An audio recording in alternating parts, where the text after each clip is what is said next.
POCSO act POCSO act એટલે protection of children from sexual offences act 2012.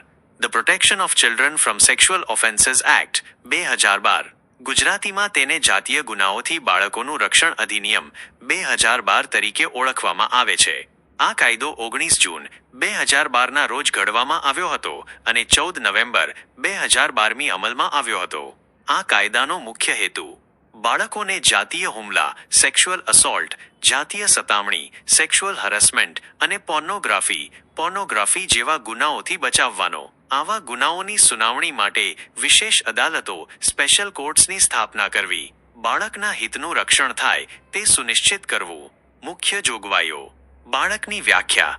આ કાયદા હેઠળ 18 વર્ષથી ઓછી ઉંમરની વ્યક્તિને બાળક ગણવામાં આવે છે. ગુનાઓની વ્યાખ્યા. તે જાતીય ગુનાઓના વિવિધ સ્વરૂપોને વ્યાખ્યાયિત કરે છે, જેમાં પ્રવેશિત જાતીય હુમલો, પેનેટ્રેટિવ સેક્સ્યુઅલ અસોલ્ટ, બિનપ્રવેશિત જાતીય હુમલો, જાતીય સતામણી અને અશ્લીલ હેતુઓ માટે બાળકનો ઉપયોગ કરવો વગેરેનો સમાવેશ થાય છે.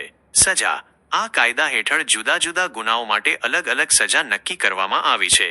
ગુનાની ગંભીરતાના આધારે સજાની જોગવાઈ છે, જેમાં આજીવન કેદ અને કેટલાક ગંભીર કિસ્સાઓમાં મૃત્યુદંડની જોગવાઈ પણ સામેલ છે. ખાસ કરીને 12 વર્ષથી ઓછી ઉંમરની બાળકી સાથેના દુષ્કર્મના કેસમાં જાણ કરવાની ફરજ. કોઈપણ વ્યક્તિને જો બાળકો સામે જાતીય ગુનાની જાણ થાય તો તેની જાણ કરવી ફરજિયાત છે. જાણ કરવામાં નિષ્ફળતાને પણ ગુનો ગણવામાં આવે છે. વિશેષ અદાલતો. POCSO કેસોની સુનાવણી માટે વિશેષ અદાલતોની સ્થાપના કરવામાં આવે છે, જેથી કેસોનો ઝડપથી નિકાલ લાવી શકાય. બાળ મૈત્રીપૂર્ણ પ્રક્રિયા. આ કાયદો બાળકના હિતને ધ્યાનમાં રાખીને ન્યાયિક પ્રક્રિયાને બાળ મૈત્રીપૂર્ણ બનાવવાનો પ્રયાસ કરે છે, જેથી બાળકને ફરીથી આઘાત ન લાગે. ટૂંકમાં, પોસ્કો એક્ટ એ બાળકોને જાતીય શોષણ અને દુર્વ્યવહારથી બચાવવા માટેનો ભારતીય કાયદો